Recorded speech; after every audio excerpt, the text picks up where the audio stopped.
an ever-shifting puzzle where sometimes you have a door without a key, other times you have a key without a door, still other times you have neither.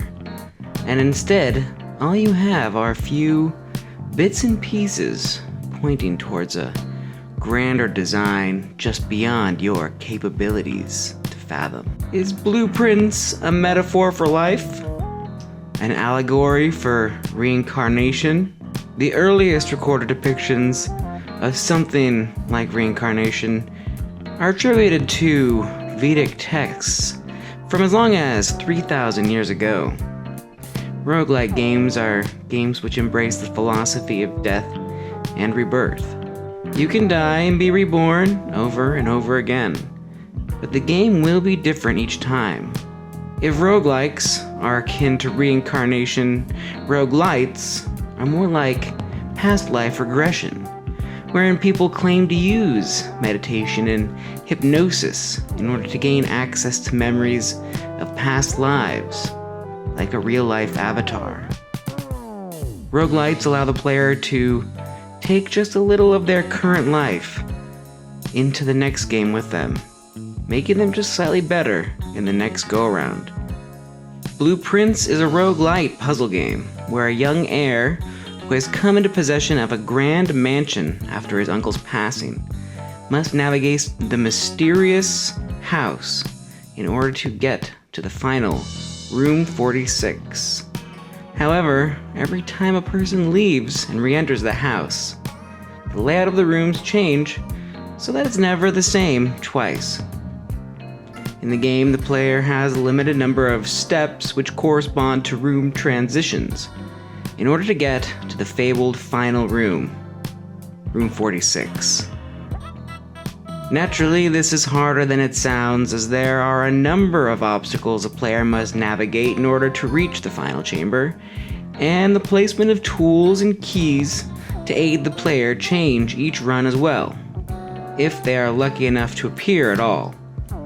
Now the game is a roguelite, so certain boons will remain with the player as they progress, making each run a little easier than the last. In rogue-type games, the player is truly a slave to the RNG. Alas, sometimes the player can simply reach a dead end and be unable to proceed, even if they have the other resources required to do so. Other times, the player can have a really good run and get a lot of boons. Different from most rogue games, this one is a puzzle game at its heart. So rather than defeating difficult enemies and bosses, the player will be solving increasingly elaborate puzzles. Each room also holds clues to greater puzzles which the player can only slowly begin to unravel. Reaching Room 46 is really only the beginning, and the Russian doll of puzzles just starts to reveal itself when the player reaches the final room for the first time. Blueprints is both an excellent roguelite arcade game and a Myst-like puzzle and grand mystery. Unfortunately though, these two game design types are somewhat at odds with each other. If you are interested in solving the deeper puzzles of the game, progression starts to get very slow in the late portion, as you must repeatedly recreate the entire house just to hopefully get that next breadcrumb of information. You really need to consider yourself a lucky person to embrace this style of puzzling, as your progression depends mostly on the luck of the draw. Some runs will be really good, and others will yield nothing at all. I, for one, consider myself generally unlucky, and I assume I get dead ends a lot, which I did. For me, the first 20 hours reaching the final room were really fun. Each new run showed new rooms and new clues, expanding the world and the story. But getting to those hard-to-reach puzzles becomes annoying past that point. When you reach Room 46, the game rolls the credits, but there are too many loose ends to satisfy any hardened puzzler. This is when the game slows down. Each run becomes more difficult, requiring longer runs to look for tiny bits of information with fewer and fewer leads and new rooms. I did not finish all the puzzles in the game. I played another 10 hours or so, but I think it would take many more runs in order to get lucky enough to get all the required pieces to get through to the end. People have reported sinking hundreds of hours into the game. On the other hand, the game is also a super chill arcade game. Just building the rooms and seeing how far you get in the house can be fun on its own. If you forget about the puzzles, the game can be the kind of thing you might throw on while waiting on hold on the phone or in a conference meeting with your boss. So it depends on how you look at it. As a pure puzzle game, Blueprints might be a little disappointing. However, as a mysterious arcade game, Blueprints is very good, and I might even have a few runs in me left. It's exciting in the early portions of the game, and it becomes like Solitaire in the later stages when you get comfortable with it. Now that I'm saying it, Solitaire might be an example of a pre-computer roguelike game. Time is always a factor in every decision we make. People often end up making questionable decisions when proper analysis of all the facts may lead to a different decision. The fact is, even if you have access to all the information required, which would be rare in itself, you may not have enough time to consider all the options.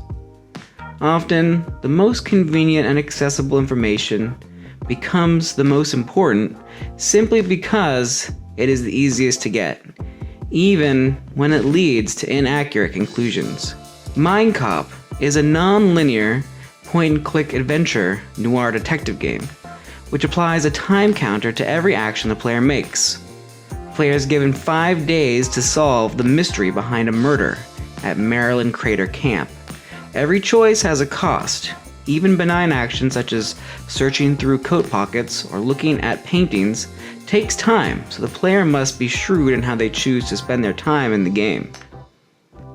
The game has a fun, cartoony art style, and the characters and dialogue are entertaining. The murder mystery is also well fleshed out, and your decisions in-game affect how dialogue plays out with the characters. In my playthrough, I noticed character dialogue would shift depending on the order in which I raised topics for questioning. So there's a lot going on under the hood with the dialogue system in Mindcop.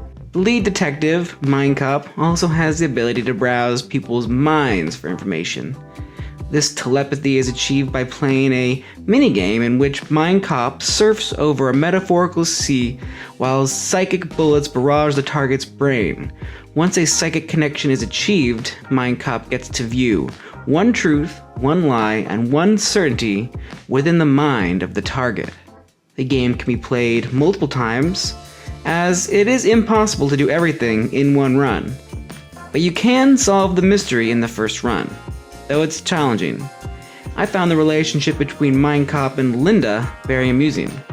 Linda follows Mindcop everywhere and holds on to items in her large trench coat. Linda also has longer legs than Mindcop and can pick Mindcop up and carry him when he needs to travel long distances fast. I spent a little over 6 hours playing the game to the end. I would love to see a longer version of the game, or just more chapters. The music is also really fun to jam out to.